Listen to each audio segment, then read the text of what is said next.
All I just remember is being on the plane, in Air New Zealand, and we made a couple of stops. So we stopped in LA and went to Samoa, Apia, Samoa, and you kind of get this feeling like everything is starting to change. So we stopped in Samoa for only an hour, but man, is it humid. And so I'm scared. I'm like, wow, we're going to live in this heat.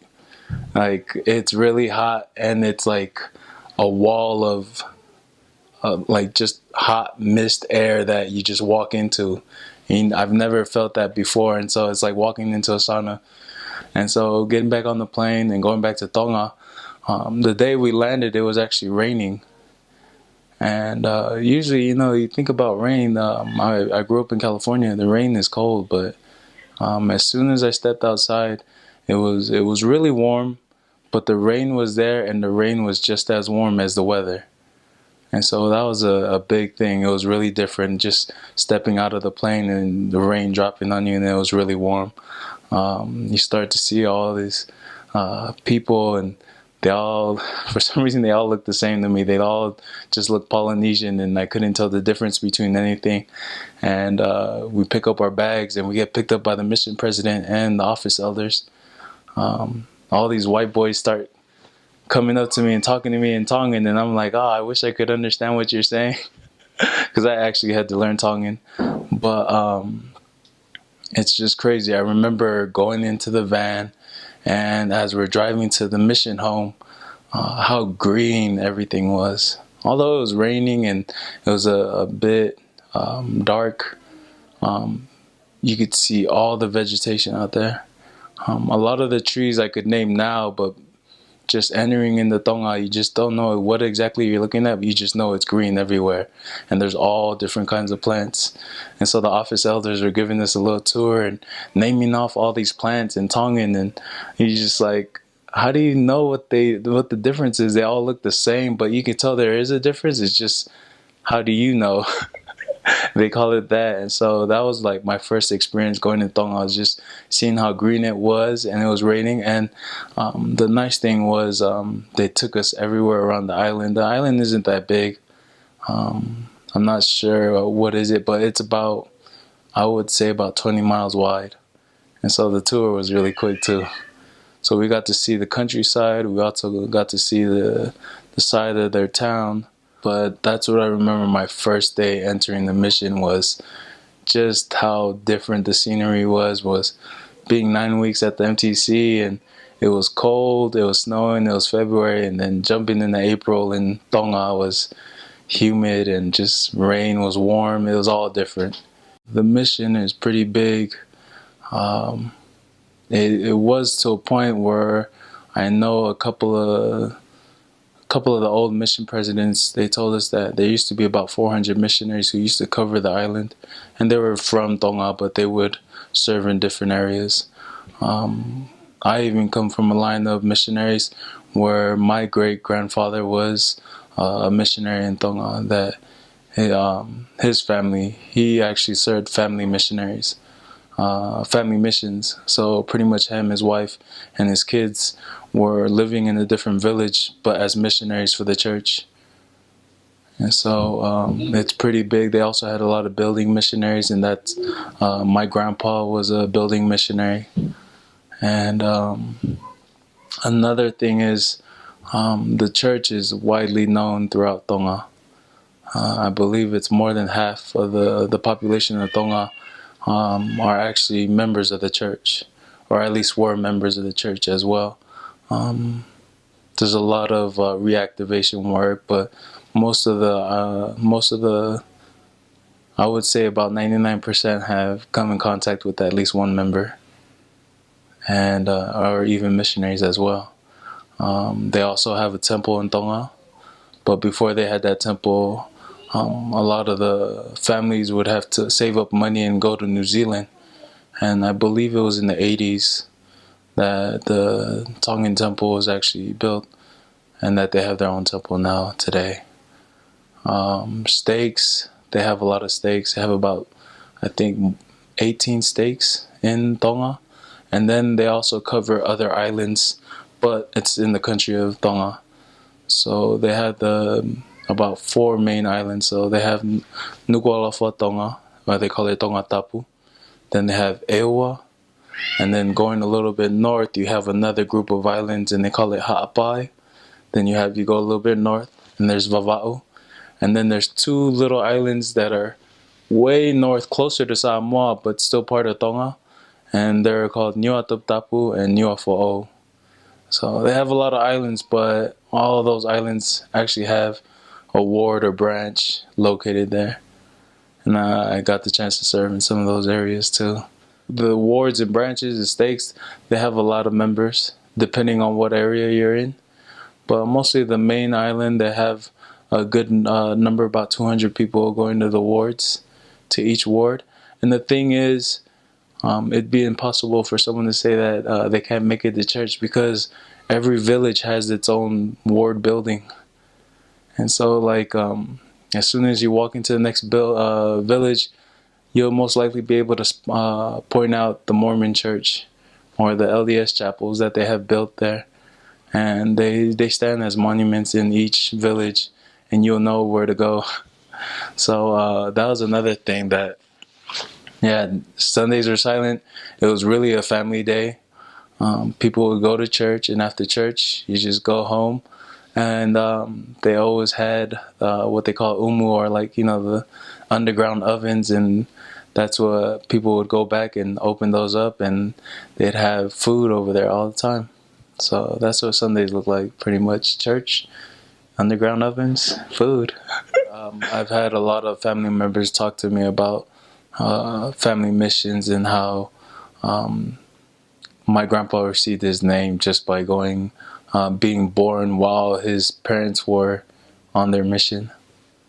So yeah, they don't do it as much often, but it was a thing of the past where they would convert to church, and those were some of the missionaries that they had, were pretty much just young couples who joined the church, and they would be called as missionaries. I would say you could just pack light, and almost as if you're camping at Yellowstone or something during the summer. Something really light. Don't mind getting wet. You might want something to protect some of your clothes, but it's pretty simple out there. It's nothing extravagant. For missionaries, I would say there's certain shirts that you don't need to buy to serve with in Tonga, like I don't know, like these cotton shirts or something. You don't want to take something thick. You want to take something lighter that will wash easy. It's only because the weather out there, it always rains. You're gonna get caught in the rain somehow, but you don't want the heavy duty shirts that hold a lot of water. You want something really light, almost flimsy, or something sport like. And you don't really wear jackets out there at all. Yeah, once you go on the mission, they'll take your jackets at the mission house, hang it up, and give it back to you once you're done with your mission. You get to wear slippers and skirts. Anything. You can pretty much, the book says that they want you to wear just black covered slippers, but actually in Tonga, whatever you can get to wear on your foot, that's what you wear. So pretty much any slippers, sandals, anything that will work for you. You want to keep it light because you're going to be walking everywhere. The nice things about these is that it's not really hot when you're wearing these man skirts or tupenus. These actually keep everything cool. But yeah, it's pretty simple. You can also wear short sleeves, but I think that's about it. Great. You don't want to take anything sentimental with you to Tonga. Tonga is all about sharing everything you have, and it doesn't matter if it came from your grandma to your mom or to your little brother. Whatever is yours could be anybody else's at any time. We have a tradition in Tonga that if someone likes something, it's rude not to offer it to them. So I've had like 3 watches sent to me, and as soon as one of the missionaries said like, "Hey, I like your watch," Like, I'd offer like, oh, do you want it? Some of them would say no, and some of them would most likely say like, yeah, can I have it? And you take off the watch, and you don't want to be attached to anything when you go to Tonga. You want to be more, they call it angalide, so you want to be more, how do you say, angalide is like source of good, but you want to be generally a good person, and you don't want to be attached to anything materialistic. These people, although they want what you have, it's only more disrespectful to see that you have something that you wouldn't give to nobody else. And so they see it as an offense. So if anything, I would say don't be attached to anything. Be willing to share. If you're not willing to share, you probably want to keep it home or in your bag. Always read the Book of Mormon. I think that's one thing that really helped me. Although I was very horrible for the first 3 months, reading the Book of Mormon was the only thing I had left to picking up the language. Can't explain why or how. It's just reading the Book of Mormon, praying in Tongan, and testifying in Tongan just made things way easier to pick up the language. I don't know. It possibly can be the way you can pick up almost any language by reading the Book of Mormon, the promises that are given by it, and also testifying to those that you will develop a love for will make it that much easier to learn a language that you weren't used to. But for learning the language, I would say reading the Book of Mormon, opening your mouth and just speaking with everybody, whether it's wrong or right. It's the only way you're gonna pick up the language. Although it is very important to just have the language of the Spirit. I would say those are the main things I would give. Going into the Tongan mission for missionaries, I would say that there will be a lot of challenges. There will be a lot of hard work. But also there's also a lot of reward to that hard work. There's nothing I would trade for the experiences I've had on my mission. Although very high stress, and also you had high moments where I was really happy and I felt the Spirit. The mission is a real roller coaster. You have your real highs and your real lows, but from those experiences you learn the most. You can't learn anything if anything is just moderate. So I would say be prepared to learn from any experience, whether it be horrible or great. Those experiences are meant for you to learn from your mission. I think that's all I have for missionaries to know about going into any mission or even to Tonga. Is just be prepared to learn and also give it your best. You won't regret any moments that you put out your hardest work for the Lord. With day-to-day living, I'd say the houses are pretty okay. You do have your poorer people of the place, and you have people who are in better circumstances. But overall, the houses are pretty much all the same. They have a cement foundation, and it's actually more advanced now than it was before. They used to have places or people that the families would live in these houses or huts that they call wharetonga. And so they used like pretty much all the things they had around there, the coconut leaves and wood around, and they would build up these big wharetongas, and they were actually long, and they would have like straw on top and everything. So they used to live like that, but now it's more modern, and people really just live with pretty much. I still would say they're small houses, but they're livable, and it's not that bad. They have four walls. Some of them are made out of, I don't know how to say it. It's like kapa, like tin, not tin can, but like just certain materials that were kind of, you would say here it's like flimsy, but it was something to them, and they would have like, I guess the inside would just be laced with the 2x4s and stuff to hold up the structure. But most of the stuff was livable. How people would get around transportation. There are a lot of cars. People also walk around, and they also have buses out there. And the buses out there are pretty cool. They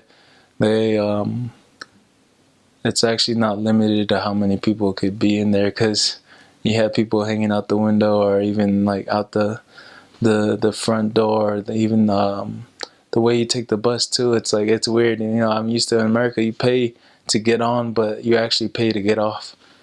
Like, yeah, you can just hop on. And it was just, we didn't really see it, but sometimes they let missionaries ride for free because they just knew we were going somewhere good. But transportation is really simple out there. In some areas where I served, in the isolated areas, there's actually some places with only one car for the whole town. And that one car would be rarely used. Their main transportation would actually be their feet, and they would do all their work and transporting things with wheelbarrows. So they would use the actual wheelbarrows just to get their daily life chores done.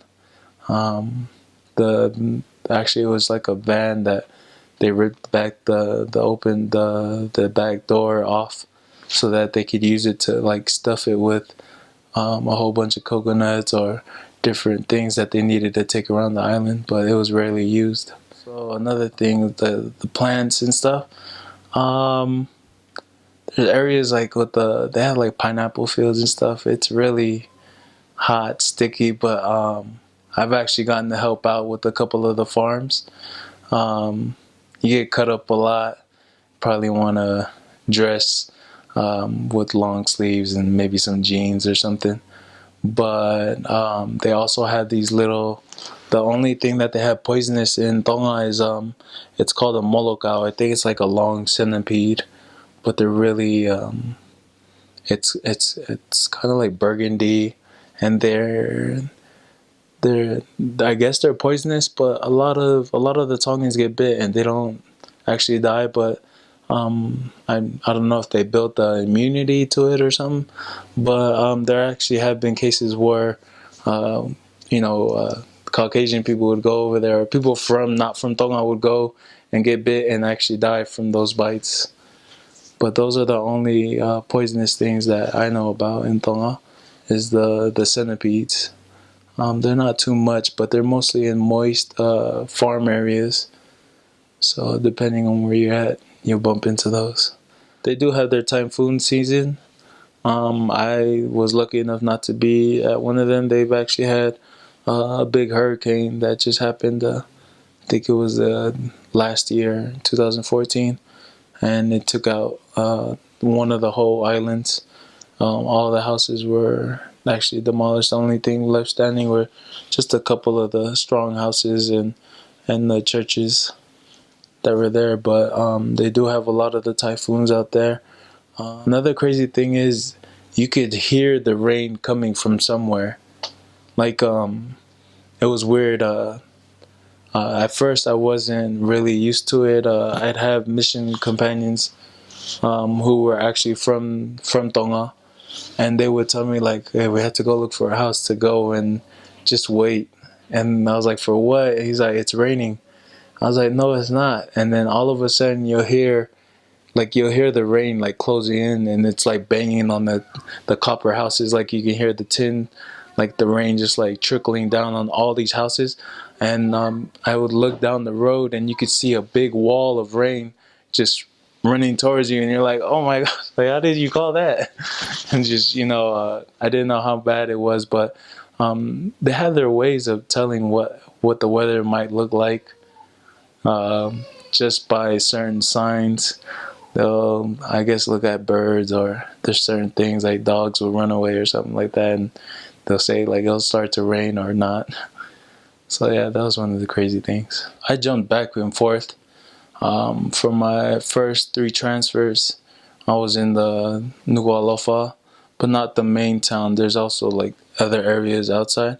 And so I served in town for 1 transfer, it's Havelu.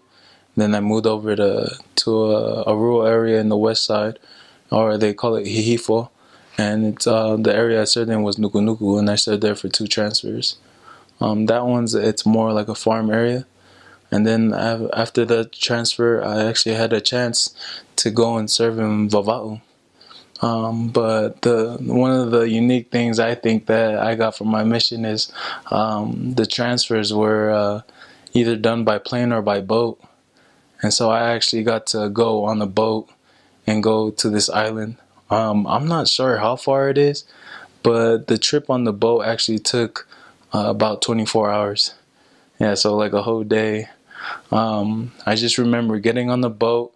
It's this big, smelly boat. Like it smelled like gasoline. It just wasn't nice. And the thing that was scary is that I think about 2 years before that, one of the boats actually went down and a lot of people, passed away. So I stayed on top of the boat, which could probably be the worst part of the boat because it sways. And so if you're sitting on the top, you get most of the momentum. And I have a weak stomach, I guess. I have motion sickness, especially when it comes to being seasick. They, all the Tongans knew I was seasick. I just, the thing was, traveling by boat, you just got to see the open ocean, and it was pretty crazy. It was one of the best experiences I had. So you go on a boat. This is actually one of the pretty cool parts is that you go on a boat, and for about 4 hours you're out on sea. You don't see nothing, and then all of a sudden you see all these little boats come out of nowhere. And all these little boats are actually Tongan people, like ready to pack stuff on or pick people off the boat. And so the reason for that is that they had a little stop, but it was these little islands, and it's one of the main islands called Hot Bai. But before you get to Hot Bai, you hit a place. It's called Lulunga, and they have little tinier islands. These are all isolated islands, but there's no electricity that these islands live off of, and so you wouldn't tell unless it was like clear daylight. Then you'd be able to see the islands. And so you have all these people picking all their stuff up, either luggage or maybe it's food or something the family are visiting, and so they grab their families and they actually go out. And so that was one of the crazy things I got to see, was these boats come out of nowhere, and these guys, they make it look like it's easy, like they just go out there and then they go back to their own little island, but it's like in the dark, and I don't know how they get back. But after a couple of hours of that, so it's 4 hours to there, and then another 3 hours, you hit Hot Bai. And so it's like the middle, you would say it's like the midpoint to Vava'u. And so Hot Bai is a hot place. It's like a long strip of sand, but people live there too. And yeah, you just stop there for about 2 hours. Then you get back on the boat, and so you ride for like another 14 hours to Vava'u. And Vava'u actually is different from Tonga. Although it's an island, in Tonga, Tonga is actually just flat. And it's not much, you won't really see anything in the air. There's a lot to see everywhere, but it's flat.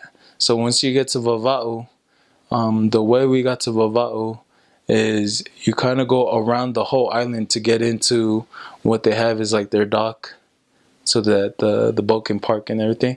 But the way you get into it is that you have to go around the island and then go inside. And so you have like these big hills, or what they call in Tonga mountains, and they have all these mountains everywhere, but it's like the middle of the town is inside, and you have like these waters everywhere, but it's like, it really is literally like paradise. So it was a crazy sight to see. It was an even greener place, but with hills and mountains and stuff, and you just see like how tropical it is. So that was the difference in geography for that. It's overall safe in Tonga. There's not too much to worry about out there. Depending on where you live too, everybody knows what goes on. So even though if a crime went on, you'd have the person the next day, because there was always someone there to witness it. But the crime rate is really low out there.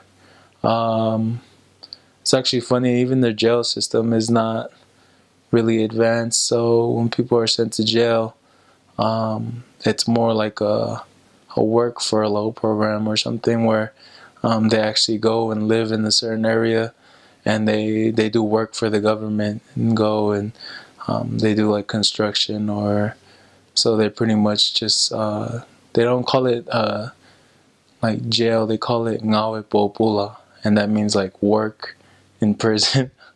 So pretty much the people out there, when they go to jail, it's really just going to work, and but their conditions of work is actually really hard, so it's not as easy as it sounds. A little history about Tonga. They have a king right now. The king is King George. He will be crowned the 6th. The 5th just passed away, but if you go back about, I guess, 5 to 6 generations, there was a King George the First of Tonga. This king actually was the first king to unite all of Tonga. And the thing was that would set him apart from all the other kings is that he was converted to Christianity by missionaries. Another thing is that he was the first one to actually take over most of the country. And by doing so, he converted everybody else to Christianity. And so it's in the 1800s. I don't have an exact date, but that's when all of Tonga was pretty much converted to Christianity and believing in Jesus Christ. Another big thing is the seal of Tonga. It's almost like the flag. It's their seal, and almost like in God we trust. But what they have is Koe Otua Mo Tonga, Ko Tato Fia, and it talks about God and Tonga are our inheritance. And so pretty much the king labeled the country of Tonga that it only belongs to God. And so that was one of the big changes in the islands. Sunday over there, everything's dead. Everybody's getting ready for church and walking to church. It's almost like living with the Amish people. It really is a thing. All the stores closed down. Nothing is open on Sunday. And so they really have the observance, the keeping the Sabbath day holy on Sunday. Everybody has a church to go to. So in Tonga, there's a lot to eat, just like anywhere else in the world, hopefully. But a lot of the food that they eat is really a lot of farm food. They eat what is called taro, or they have manioke, which is tapioca. They also have sweet potato. They also have a whole bunch of other like potato-like, starch-like foods that they eat from. They also eat a lot of fruits and vegetables. It's crazy. They like to eat a lot of food that is just really healthy, and the food that really isn't healthy is it's really expensive. Like I don't know, just eating pizza is like, it's really expensive to have cheese out in Tonga. It's not something you eat often in Tonga is cheese. So pizza would be like $55 just for a large box. And yeah, but going back to some of the foods, like on Sunday, we eat a dish and it's called lu. But lu usually comes with meat, and they put the meat inside and they put coconut milk, and it's encased. And lu is a taro leaf. It's almost like spinach. So they have like a whole bunch of this lu, and then they put the meat inside, and then they have coconut milk covered in it. They wrap it up, and then they just throw it into the underground oven. And so usually you use banana leaves to protect it and keep it heated, but that it won't go everywhere. That's actually really good. You get used to that. They eat a lot of fish. Depending on where you serve, they eat a lot of fish. I don't know any of the names of the fish in English, but they have all the names in Tongan. I've gotten lucky and caught some of them. That they have like the parrotfish, and they have another fish. It's called ume. It's really flat. You eat it raw, cooked. And so we were lucky enough to eat fish like that. A lot of people like eating the fish raw. It's almost like sushi, but without the rice. And so they cut up the fish. They'll usually like squeeze lemons and different kinds of citrus stuff over it. They'll have chopped up like chili peppers, things like that, and then cover it in coconut milk. Coconut milk works with everything almost in Tonga. What other foods do they have? They like to boil a lot of the starchy food that they have. They like to boil it, and then when it's almost cooked, then they throw more coconut oil on it, and it just makes it more flavorful instead of just being like just potatoes or something. So they always like adding flavors to that, and one of their biggest flavor that they use out there is just coconut milk. One of the favorite things I used to love making in Tonga a lot, because I'd ask a lot of the families to make, is called otai, and that's actually they use the coconut shavings, and then you also could either use watermelon or like mango, and it's a drink. And so what you do is, if we were to do the mango, you just scrape up the mango and use like a cheese grater, but you grate all the mango and have it into little pieces and everything, and put that aside. You'd have a whole bunch of mango, but it's already shaved up, and so you put that to the side, and then you have to go and get the old coconuts that have the big thick white meat in it, and then you can also shave that. And then once you get the coconut milk out of it by squeezing it apart, you use the old, like almost everything out of that coconut is used, even the thick shell outside of the coconut, and you get a husk from it, and then you actually rip that husk apart, and it becomes almost like a loose towel for the coconut. And so you use the husk actually to scoop back the coconut and then squeeze the milk out of it. Yeah, so you can either use that, or you can just go with the old like a towel rag, a clean towel rag, and then you just grab it and squeeze it out. But back in the days, people use that husk too. And if you don't have a towel, so you use the husk. After that, you put the coconut milk with the mango, and then you add water and sugar to it, and it becomes a real good drink. You also do watermelon too.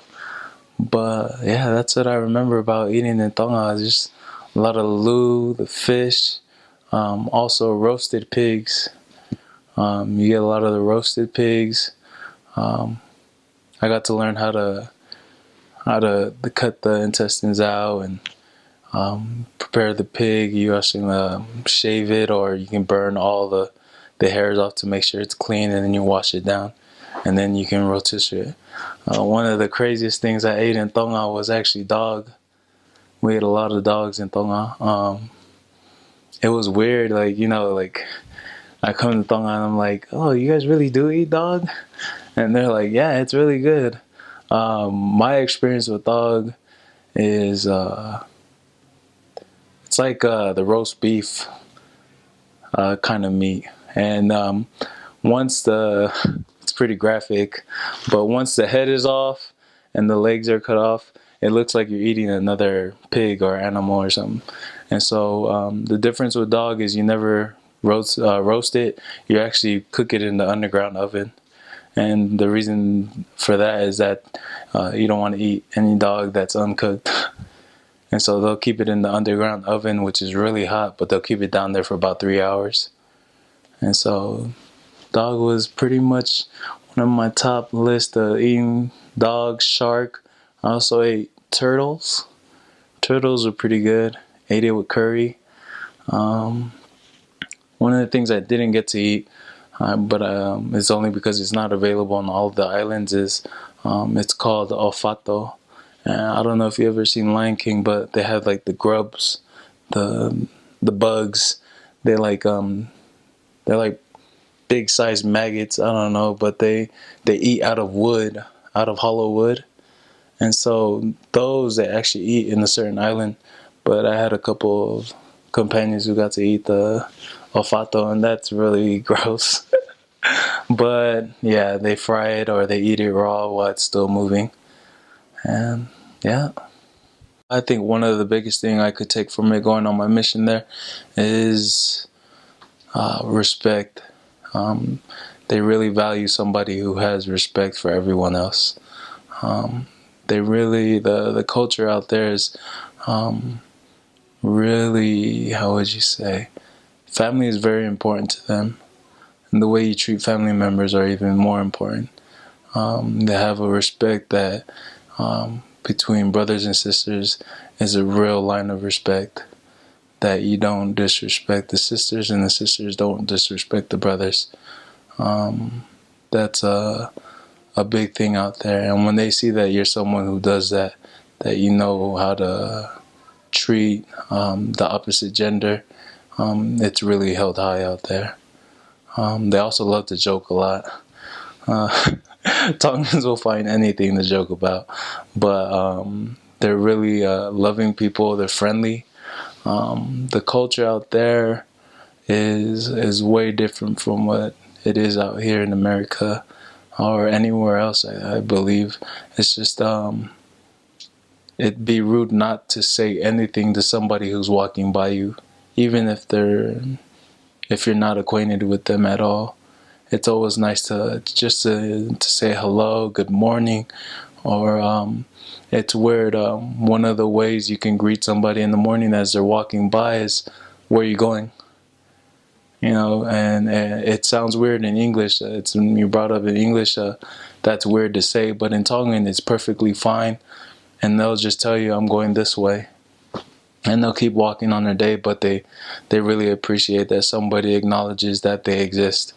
And I think at a small island, everybody will say hi to somebody. And so that's one of the many things that the culture has to offer. Another thing in regards to missionaries, and even just any man of God or somebody who's serving in a religious position, they're held with the high respect. The people of Tonga, even if they're in a different denomination, when they see missionaries on the street, they treated it as if that was their own priest. As far as it goes with being welcoming and actually feeding the missionaries, missionaries will never starve in Tonga. That's the honest truth. It's really impossible for missionaries to starve in Tonga. You walk in the street and let's just say there's a couple of guys eating on the side of the road. They'll actually stop you and say, like, "Hey, come and eat." And it'd be rude to walk by a group like that and they wouldn't say nothing to at least offer the invite. And so yeah, it's always about sharing. That's another big thing in Tonga. You don't see too much progression because everybody loves to share. It doesn't matter how much they have, it's what they could actually give to someone else. They do the same main traditions, like Christmas.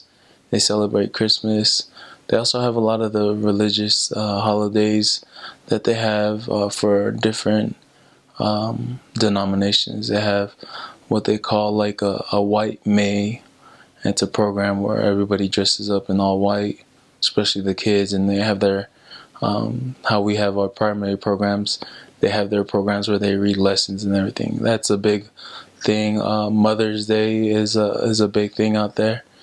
When it comes to they do have Christmas, but they do have certain ways they do their Christmas. It's not so much as what presents you have, but actually putting a big feast together and taking it over to other families' houses.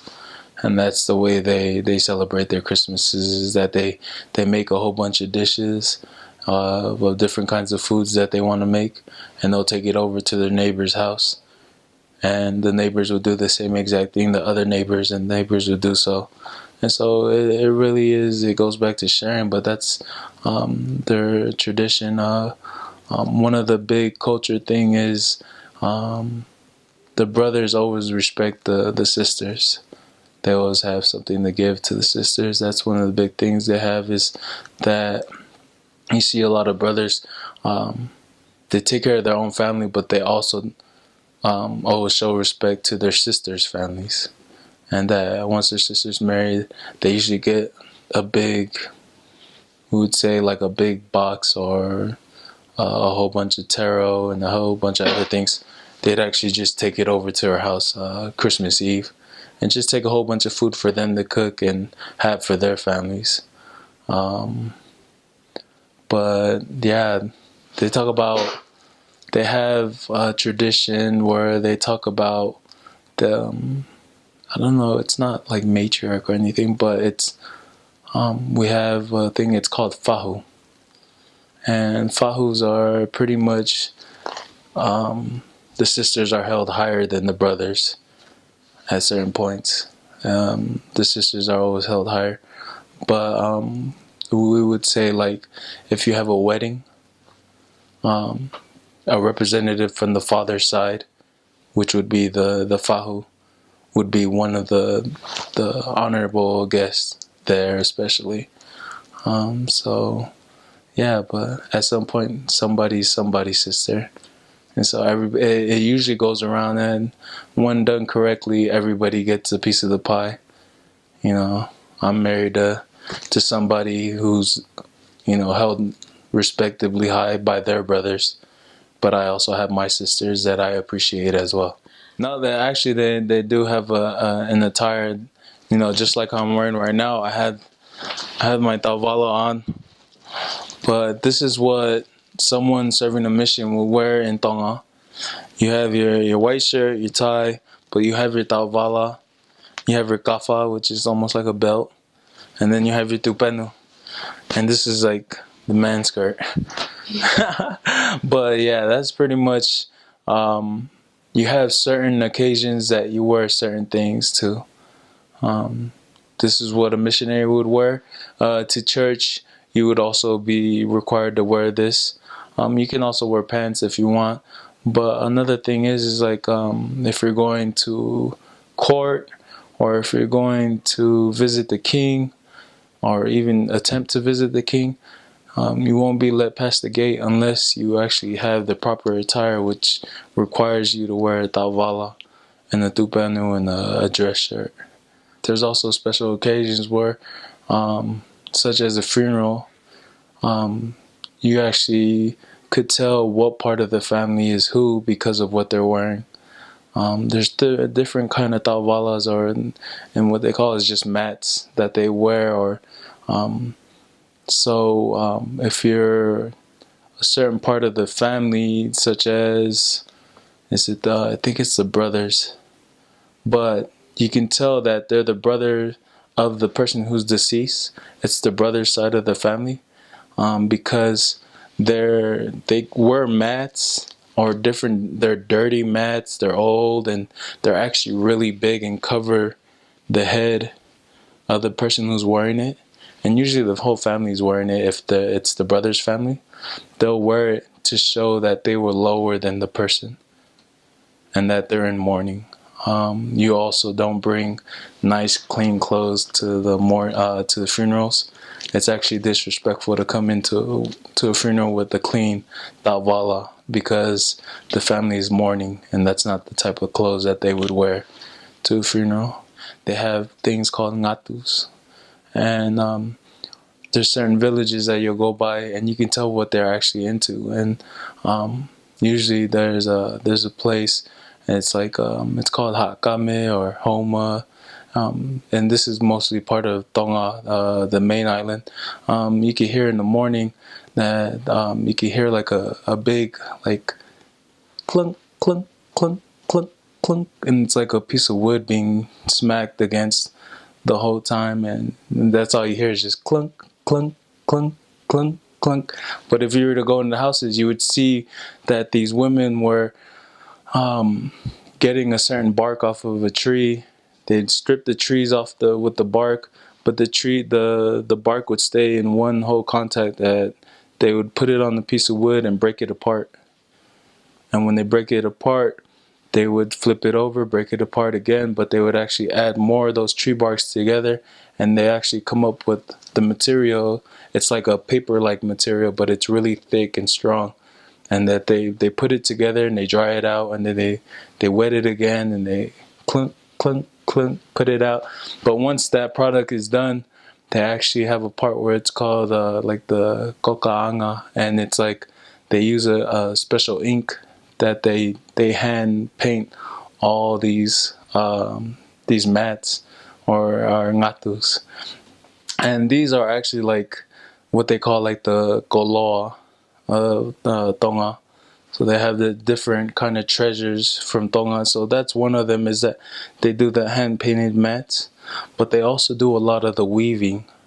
And so I've seen the process of how they weave, and they collect different kind of plants that they're like long pieces of leaves, and they twist them up and they'll dry them out, and they'll be brown, and then they'll slice them out into thin little pieces. They'll slice them out, and then they'll weave them little by little, but then they'll come out with mats that are like 100 feet by 100 feet. Yeah, so they do a lot of work, but a lot of their livelihood depends on that. A lot of people would buy certain Tongan treasures or koloa to survive. But these mats and ngatus and different things that they use are also used as like dowry for gifts for families, or even for birthdays, or even just certain occasions, but even at funerals. So like Johnny Lingo had the 8 cows. We actually would provide just these mats instead of livestock. But yeah, that's pretty much their thing. It actually varies from what island you're from, that there's a special art that they do in different places.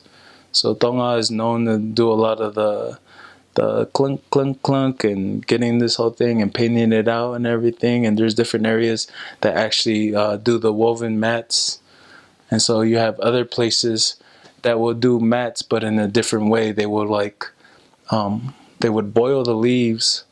They wrap the leaves around and boil it in a big old pot, and have a whole bunch of these leaves boiling. After they boil it, they throw it out into the ocean.